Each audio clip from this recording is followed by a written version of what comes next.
Babylon is an archaeological site in the area of the world that now is largely comprised by Iraq. It actually covered an area of several square kilometers, probably really the largest city in the world at that point. And several kings decorated it lavishly, most famously Nebuchadnezzar II.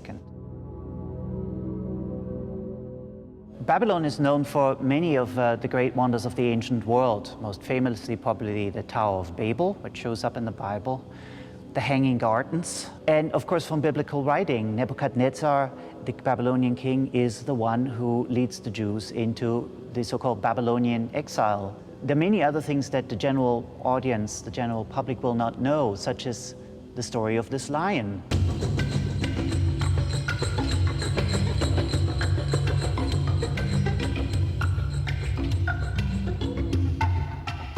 This lion is one of many lions that were found in Babylon. Most of them were part of the Gate of Ishtar and the grand procession street that preceded it. As you were approaching the inner city, you would be struck by a shining, radiant blue appearance formed by a gateway, the so-called Ishtar Gate. The Ishtar Gate was about 15 meters high. It was made out of baked bricks. It was also glazed, so it had to be baked first, then color had to be applied to the bricks, and then it had to be rebaked to give a shining blue appearance. In a part of the world where really true natural colors are very rare, this must have been a really striking appearance to a visitor.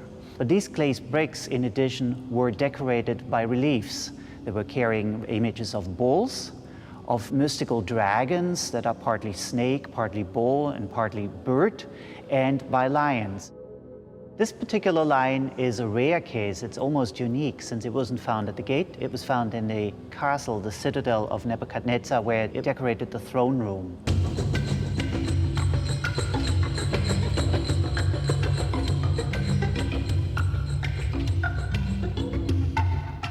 In order to have his name commemorated, King Nebuchadnezzar stamped a lot of the bricks with his own name so that future kings could not claim his great achievements, which of course include the Gate of Ishtar, his palace, the procession street, and ultimately the lions, like our lion that we have in our gallery.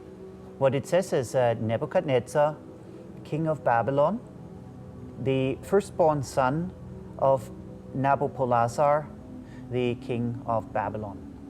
The king is the ruler of civilization, of the city. The lion is the element, the epitome of the wild, of the world out there. So when these two orders collide, it creates a fight, and of course the king is the one who has to overcome the wild.